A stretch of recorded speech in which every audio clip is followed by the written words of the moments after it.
cœur bien accroché. Hein. C'est un gars qui a du cœur. Hein. Parce que vous êtes collé là-dedans, ça va à des vitesses incroyables. En général, tout le monde sort complètement KO, il faut se coucher. Il y a déjà une heure et demie de visite médicale avant de monter dans l'avion. Ça vous donne quand même les conditions. Et ben voilà, c'est à quoi il passe son temps quand il est en distraction. Ouais.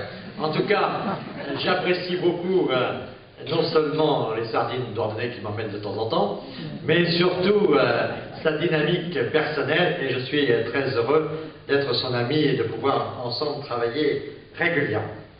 Merci Patrick de votre accueil, merci de cette vitalité dont vous faites preuve pour Landerneau. Je connaissais bien de réputation Landerneau, j'ai vu un peu en circulant dans la ville les réalisations que vous avez menées, j'ai vu ce que vous faisiez sur le plan culturel, sur le plan de l'urbanisme, sur le plan de l'économie, les commerçants, etc. Je vois quand même qu'il y a un gros travail qui est fait. Donc je comprends tout à fait qu'on puisse penser à l'étape d'après quand on a un tel bilan. Bon, ça, on en décidera quand on décidera des investitures en ce qui nous concerne le moment venu, mais en tout cas, j'exprime mon respect, mon estime pour Monsieur le maire de Landerneau et pour toute son équipe. Je connais bien ma France et je regarde les élections, et je sais, Charles Miossec qui est avec nous depuis longtemps, c'est bien avec son expérience aussi, que la deuxième élection d'un maire, c'est la plus difficile.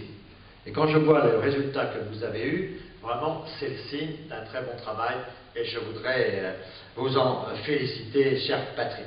Je voudrais saluer tous les élus qui sont ici. Donc, Charles, merci de ta présence. Je suis heureux de te retrouver ici. Je voudrais saluer naturellement Véronique Bourguignot, qui est conseillère départementale et qui anime les 21 comités de soutien à Alain Juppé, ici dans ce département, et puis je voudrais saluer les élus qui sont ici, candidats aux législatives, Guillaume Mangui, Véronique naturellement, Didier Guillon, saluer l'ensemble des personnalités qui nous ont fait l'honneur d'être présents à cette réunion, une réunion pour Alain Juppé. Mais d'abord, je voudrais dire à Philippe que c'est pas parce qu'il m'a rendu hommage que ça m'a impressionné. Souviens-toi de cette phrase pour toujours. C'est Pierre Brasseur qui disait ça. Un homme qui reçoit une gifle est un homme giflé. Un homme qui reçoit un hommage est un homme âgé. Donc, je voudrais vous dire combien il est important qu'on soit tous mobilisés. Pour la première des causes, c'est la participation à la primaire. 20 et 27 novembre. Figurez-vous que ce qui va se passer en mai peut se décider en novembre. Et qu'il y a des gens qui ne vont pas participer à la primaire, et puis après qui diront, ah ben ça y est. Parce que tel que c'est parti, M. Hollande, il n'est pas au deuxième tour. C'est-à-dire que la probabilité que Mme Le Pen soit au deuxième tour, elle est très forte. Et qui va affronter Mme Le Pen? Ce sera soit M. Sarkozy, soit M. Juppé, peut-être un autre, on verra.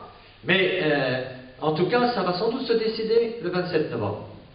Et donc, les gens vont dire après, ah, ben si j'avais su, j'aurais préféré l'autre. Ou si j'avais su, j'aurais ceci, cela. Ah bah oui, mais c'est parce que c'est une élection présidentielle à 4 tours, et si vous voulez vraiment que le 4e se passe comme vous le souhaitez, il faut s'occuper des 2 premiers. Et ça, c'est très important à dire aux gens. Il faut augmenter le taux de participation, parce que plus il y aura de participants, plus ce sera crédible. Comme le disait Philippe tout à l'heure. En plus, petite parenthèse, mieux c'est pour Alain Juppé. Plus il y a de participants, plus Alain Juppé se porte bien dans cette élection. Donc il faut bien faire en sorte que la primaire, ça a été dit par les orateurs précédents, mais c'est un rendez-vous très important, c'est pas cher, 2 €, et en plus, il suffit pas, on n'a pas besoin d'être adhérent d'un parti. Il suffit d'adhérer à une idée générale qui est l'idée des valeurs de l'alternance. Donc si vous êtes favorable aux valeurs de l'alternance, vous pouvez voter.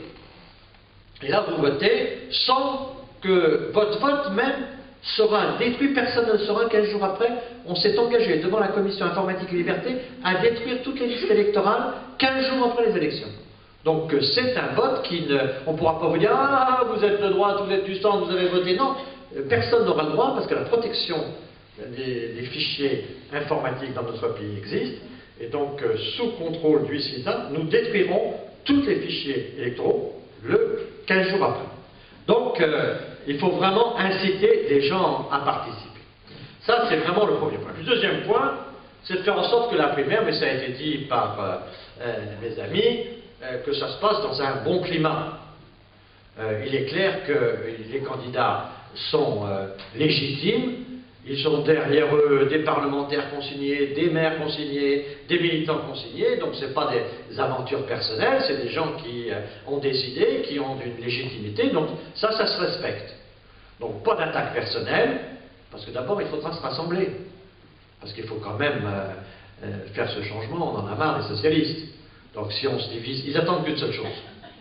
Ils attendent qu'une seule chose, c'est qu'on se divise.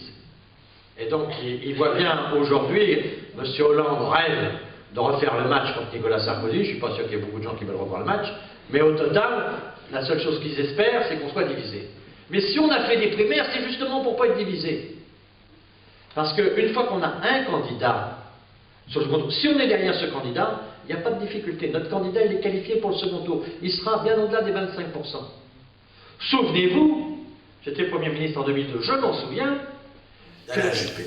Mais c'est, au fond, cette force qu'il dégage, et qui est un peu nouvelle, parce que le Juppé, il y a 15-20 ans, il était quand même un homme très proche de l'État. Le fait d'être maire l'a quand même rendu compte de ce qu'était la société civile. Et ce qu'il a de bien Juppé aujourd'hui, c'est que Bordeaux, de ce point de vue-là, l'a transformé, il fait confiance à la société civile. Et ça, il faut faire confiance à la société civile pour régler les problèmes d'abord. C'est pas que les fonctionnaires et les politiques qui sont en charge de l'intérêt général. Le médecin, il est privé, mais il fait aussi du public, il s'occupe de notre santé. Le vétérinaire, il s'occupe de notre... Il fait aussi du... Il faut reconnaître que l'intérêt général, c'est pas seulement la fonction publique ou c'est pas simplement la politique. L'intérêt général, il y a plein de gens, le commerçant, il fait partie de l'intérêt général. Il y a des gens qui ont... On a tous une part d'intérêt général. Et on a besoin de la société civile. Je peux vous raconter 2 minutes comment moi j'ai eu conscience de ça. C'était un jour, à Rochefort, en Charente-Maritime, nous avons créé 400 emplois d'une entreprise américaine qui est venue s'installer à Rochefort. 400 emplois, des Américains qui venaient du Texas à Rochefort, il fallait faire la fête. Alors le maire a sorti son écharpe, il a fait un grand discours pour expliquer que grâce à sa politique municipale, il avait équipé les zones industrielles avec toutes les VRD disponibles et que c'est pour ça que l'entreprise est venue et a choisi Rochefort. Sur ce, c'était à l'époque, la région Poitou-Charentes était gouvernée, et donc je suis intervenu pour expliquer que grâce à la politique de formation, grâce à la dynamique, que cette énergie de Poitou-Charentes avait été observée là-bas, au Texas. Ils avaient vu combien on était fort, ils avaient vu pourquoi on était les meilleurs, et c'est pour ça qu'ils nous avaient choisis. Le président du département est arrivé avec son écharpe pour expliquer que grâce à l'agence de développement économique du département, grâce à la performance des agents du département, grâce à la mobilisation de tous les élus au-delà de tous les clivages politiques, ces Américains avaient vu là-bas que Rochefort, en Charente-Maritime, en Poitou-Charentes, c'était vraiment la région où il fallait être. Et comme c'était fait, on a fait venir le ministre. Et le ministre dit, grâce aux ambassadeurs, à la diplomatie économique de la France, nous avons été capables d'expliquer que finalement, c'est à Rochefort que ces entreprises pourraient se développer au mieux. Et au moment où on allait passer tous trinquer, le chef d'entreprise a levé le doigt quand même. Est-ce que je pourrais aller au micro pour vous remercier? Alors on dit, bien sûr, allez au micro. Et alors là, dans un français impeccable, il dit, si vous saviez le bonheur qu'est le mien de créer 400 emplois dans ma ville natale.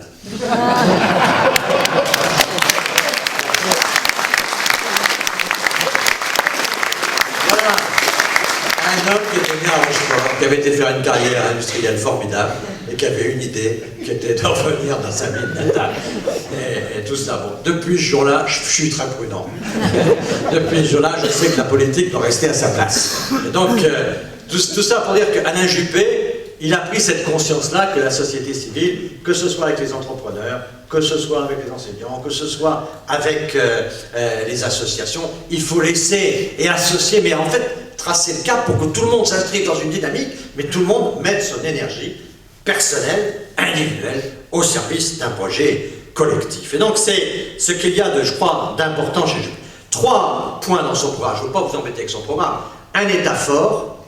D'abord, c'est avec la capacité aujourd'hui d'État qui soit un État qui soit capable de faire respecter ses décisions. On est dans une situation où c'est incroyable. Aujourd'hui, combien on est fragile. Alors, je parlais de la défense. C'est clair que la défense, la gendarmerie, les armées, mais aussi naturellement le système pénitentiaire. J'ai fait une prison, parce qu'on était le dernier gouvernement à faire un plan de prison, j'ai fait une grande prison où il y a eu une agitation à Vivonne récemment. Les gens, les prisonniers qui sont là-bas, ils ont chacun une cellule. Avant, on avait une prison